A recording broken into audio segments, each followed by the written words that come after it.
Hi everyone, मेरा नाम है सत्यम और इस वीडियो में हम लोग बनाने वाले हैं एक कैलकुलेटर। बेसिकली हम लोग अपग्रेड करने वाले हैं अपना कैलकुलेटर। हम लोग कुछ कुछ वीडियोस पहले ही हम लोगों ने कैलकुलेटर बनाया था जो कि कुछ खास नहीं था, बेसिकली काफ़ी नॉर्मल सा था, ठीक है। और बहुत ज़्यादा हम लोग उसमें कर नहीं पा रहे थे, सिर्फ एक ही ऑपरेटर हम लोग उसमें कर पा रहे थे। लेकिन अब हम बेसिकली इफ़ स्टेटमेंट्स की नॉलेज के साथ इक्विप्ड हैं, तो अब हम इस इफ़ स्टेटमेंट्स का इस्तेमाल कर सकते हैं और कंपैरिजन ऑपरेटर्स का भी इस्तेमाल कर सकते हैं। तो एक अच्छा कैलकुलेटर हम लोग बना सकते हैं अब। तो चलिए गाइस स्टार्ट करते हैं। सबसे पहली चीज़, अगर कैलकुलेटर बनाना है तो हमें इनपुट चाहिए होगा। तो हम लोग दो नंबर्स के लिए इनपुट लेते हैं। num1 is equals to input. पहले इन्हें फ्लोट में कन्वर्ट कर देते हैं हम लोग, फिर हम लोग इनपुट लेते हैं, ठीक है। और इनपुट में हम लोग मैसेज डाल देते हैं एंटर num1, राइट। ये हो गया पहला। num2 हम लोग डालते हैं, ठीक है। num2 अब हम लोग डालते हैं फ्लोट इनपुट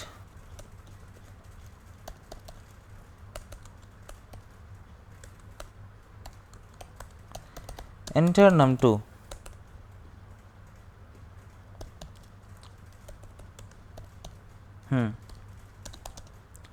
तो हमने दो नंबर्स में इनपुट ले लिया है, ठीक है। दो नंबर्स का इनपुट जो है वो हमें मिल गया है। अब हमें एक और तीसरा इनपुट लेना है जो कि है ऑपरेटर, ठीक है। ऑपरेटर मतलब जो हमारा क्या कहते हैं यूज़र है वो करना क्या चाहते हैं, वो ऐड करना चाहते हैं या फिर सब्ट्रैक्ट करना चाहते हैं या फिर डिवाइड करना चाहते हैं या फिर मल्टीप्लाई करना चाहते हैं। तो हम लोग यहाँ पर एक ऑपरेटर लिख देते हैं, ठीक है। एक ऑपरेटर हम लोग बनाते हैं वेरिएबल, कोई भी आप नाम दे सकते हैं इसको, ऑपरेटर देना ही ज़रूरी नहीं है, आपकी मर्ज़ी है। फिर यहाँ पे हम लोग ये एक बेसिकली स्ट्रिंग है, तो इसमें हमें डायरेक्टली इनपुट लिखने, हम लोग डायरेक्टली इनपुट फंक्शन लिख सकते हैं क्योंकि ये सिर्फ एक स्ट्रिंग होगा। और हम लोग यहाँ पे लिख देते हैं एंटर ऑपरेटर। एंटर ऑपरेटर हम लोग यहाँ पे ऑप्शन भी बता देते हैं कि हमें कौन से ऑपरेटर चाहिए, ठीक है, कौन से एक्सेप्ट कर सकते हैं हम लोग।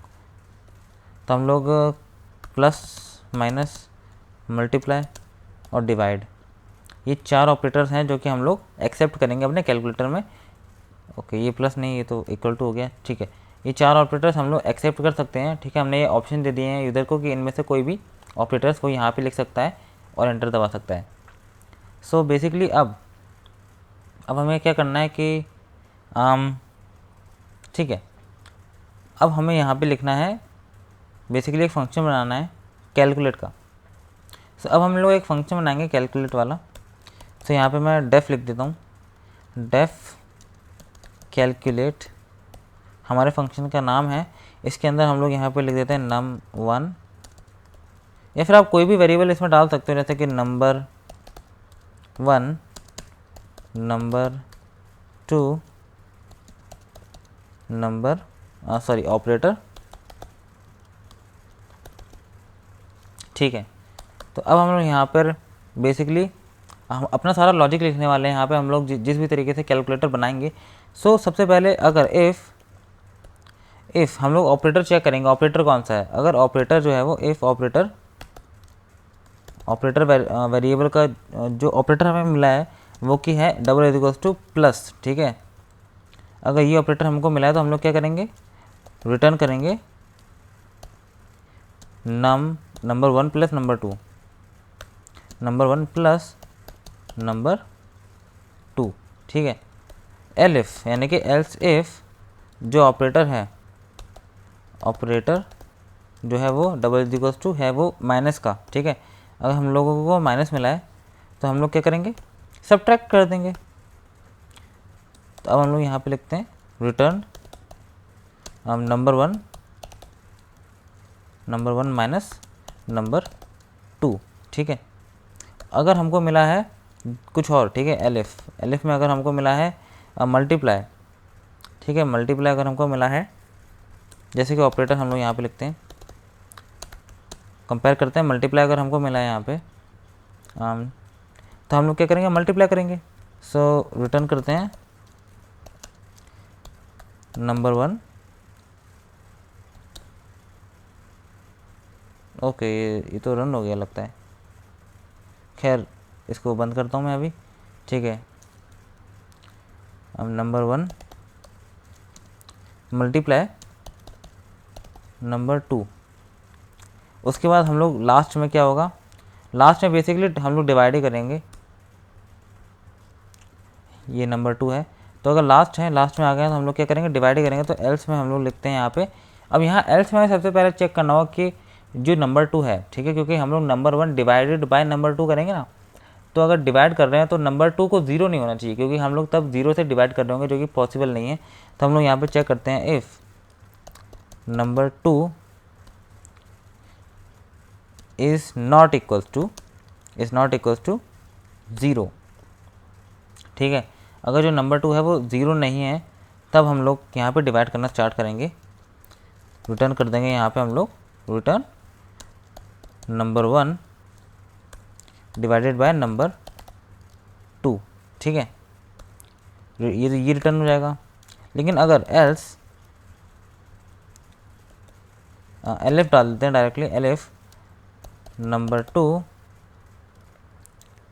2 इज़ इक्वल्स टू 0, अगर 0 के इक्वल है तो हम लोग यहाँ पे क्या करेंगे, यहाँ पे हम लोग बेसिकली एक एरर मैसेज प्रिंट कर देंगे, प्रिंट एरर मैसेज, ठीक है।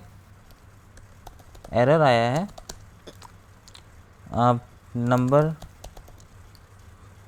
2 बेसिकली एरर आया है कि can not divide by 0, can not divide by 0।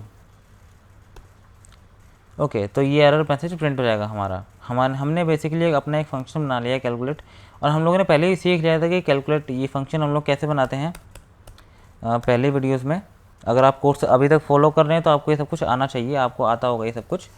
तो अब हम लोग यहाँ पे क्या करेंगे, अपने कैलकुलेट फंक्शन को यहाँ पे कॉल कर लेंगे, और इसमें हम लोग वेरिएबल पास कर देंगे num1, उसके बाद हम लोग डाल देंगे num2, उसके बाद हम लोग डाल देंगे ऑपरेटर, ठीक है। तो हम लोगों ने num1 ये जो अब हम लोगों ने इनपुट लिए थे यहाँ से, हम लोगों ने उन्हें डाला है, ठीक है। ऑपरेटर्स भी ये वाला इनपुट है, ऑपरेटर ये रहा। सो अब हम लोग इसको रन करके देखते हैं। तो इसे रन करते हैं हम लोग। अब आप देख सकते हो कि यहाँ पे हमसे नंबर 1 मांग रहा है, यानी कि num1। तो हम लोग यहाँ पे डाल देते हैं 8 डाल देते हैं। फिर num2 मांगा तो हम लोग यहाँ पे 5 डाल देते हैं। फिर ऑपरेटर मांग रहा है तो हम लोग यहाँ पे प्लस डाल देते हैं, क्योंकि हमें प्लस करना है। अगर हम लोग इसको एंटर दबाते हैं, ओके, हुआ क्या है ना गाइस, कि यहाँ पर बेसिकली हुआ क्या है कि यहाँ पे मैं हर जगह रिटर्न कर रहा हूँ, ठीक है। तो बेसिकली ये जो फंक्शन है ये हो तो गया एग्जीक्यूट, लेकिन इसने कुछ प्रिंट नहीं करा है। तो अगर हमको इसे प्रिंट करना है तो हमको यहाँ पे प्रिंट लिखना होगा,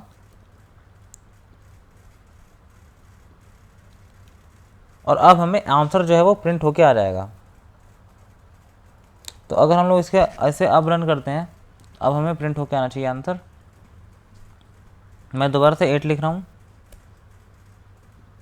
यहाँ पे 8 हम लोग लिख देते हैं। फिर हम लोग num2 में लिख देते हैं 5, और ऑपरेटर में हम लोग प्लस लिख देते हैं।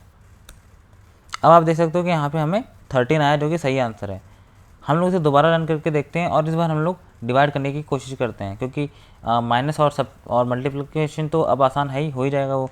डिवाइड हम लोग करने की कोशिश करते हैं। तो जैसे कि 9 हम लोग पहला नंबर देते हैं, और फिर हम लोग दूसरा नंबर दे देते हैं 0। अब हम लोग 0 से डिवाइड कर रहे हैं, तो यहाँ पे हमें एरर मैसेज शो करना चाहिए। तो अब हम लोग यहाँ पे डिवाइड का साइन दे देते हैं, और अगर हम लोग अब इसे रन करते हैं तो यहाँ पे हमें नन दिखा रहा है, ठीक है, नन।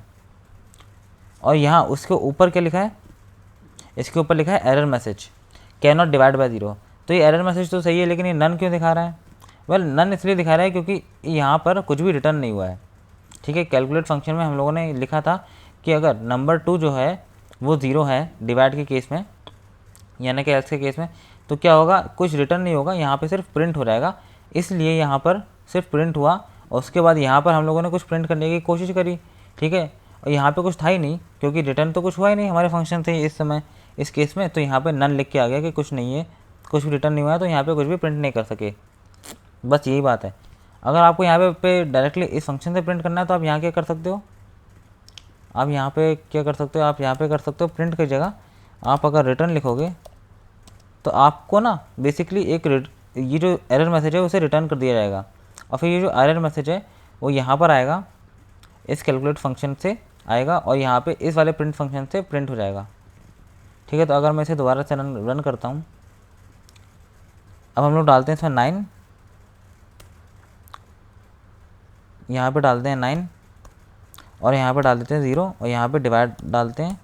अब आप देख सकते हो कि हमें सिर्फ एक ही मैसेज आया, error can not divide by 0।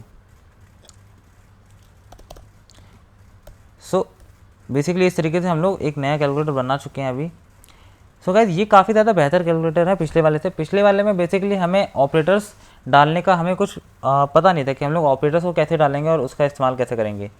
इस वाले में हमारे पास बेसिकली क्या है कि हमारे पास इफ़ स्टेटमेंट्स की नॉलेज है, तो हम लोगों ने इफ़ स्टेटमेंट्स को इस्तेमाल करके एक बेहतर कैलकुलेटर बना लिया है अपने पहले वाले कैलकुलेटर से।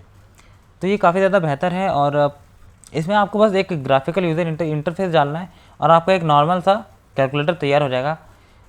खैर हम लोगों ने कमांड लाइन में बनाया है, अगर आपको ग्राफिकल यूज़र इंटरफेस डालना है तो फिर उसके लिए आपको और भी चीज़ें सीखनी पड़ेंगी, जैसे टिक इंटर हो गया और दूसरी लाइब्रेरीज हो गई। खैर ये एक बेसिक कोर्स है, तो मैंने यहाँ पे पूरा का पूरा जो कैलकुलेटर है वो कमांड लाइन पे बनाया, ना कि ग्राफिक इंटरफेस में। सो गाइज लॉजिक यही रहता है हमेशा, बेसिकली बस ग्राफिक्स आ जाते हैं, जो कि आप प्रोग्राम्स देखते हो अपने आसपास, उसमें बस ग्राफिक्स होते हैं और बाकी अंदर का लॉजिक जो होता है वो कुछ इसी तरीके का होता है। इससे थोड़ा सा बड़ा हो सकता है क्योंकि और भी केसेस हम लोग कवर कर सकते हैं इसमें, लेकिन ये एक बेसिकली बेसिक कोर्स के लिए काफ़ी अच्छा कैलकुलेटर है। सो गाइस कैसा लगा आपको ये वीडियो? अगर आपको ये पसंद आया हो या फिर आपने कुछ नया सीखा हो तो please like and share and subscribe this video. And अब हम मिलेंगे नेक्स्ट वीडियो में गाइस अपने दूसरे टॉपिक के साथ इस कोर्स में। तब तक के लिए बाय।